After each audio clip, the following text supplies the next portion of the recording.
En réaction, le gouvernement congolais, par le biais du ministère de la Communication et Médias, réfute catégoriquement toutes ces allégations. Contrairement à ce que renseigne ce rapport, le gouvernement congolais dit accorder une valeur primordiale à la protection des droits humains et aux idéaux démocratiques qu'ils incarnent s'agissant de ciblage de l'opposition soulevée par Human Rights Watch. Le gouvernement congolais rétorque en signifiant que les mesures prises par les autorités visent à maintenir l'ordre public, à préserver la sécurité, toute manifestation de violence, tout en reconnaissant l'importance du travail accompli par cette ONG de défense des droits humains. Le gouvernement congolais invite les responsables de cette organisation à venir à échanger avec les autorités dans un esprit de collaboration constructive.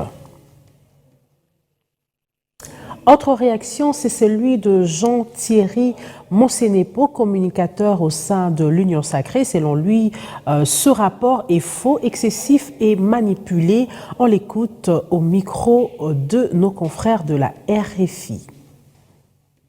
Dire aujourd'hui qu'il y a un système qui est organisé dans le sens de déstabiliser l'opposition, c'est totalement faux. Et nous voyons chaque jour les journalistes couvrir les manifestations, même des opposants. Les opposants ne cessent de manifester. Chaque semaine, il y a des réunions et des meetings du regroupement politique de M. Fayoulou. M. Moïse Katumbi, dans le Katanga, ne cesse de réunir ses membres à ciel ouvert. Ce qu'il faut plutôt se demander, c'est comment est-ce que ces opposants s'organisent pour qu'à 4 mois des élections, ils multiplient des actes de violation des lois de la République pour se victimiser, pour culpabiliser le pouvoir. Une autre bonne question. Et j'inviterai prochainement Human Rights Watch pour qu'il puisse garder sa crédibilité. Qu'après un tel rapport qui ne se repose que sur des constats, de venir les confronter à la réalité et qui ne corrobore pas du tout avec ce qu'ils ont étayé comme élément qui va dans le sens d'appuyer certains opposants qui sont plutôt dans la réfraction et dans une violation systématique des lois de la République.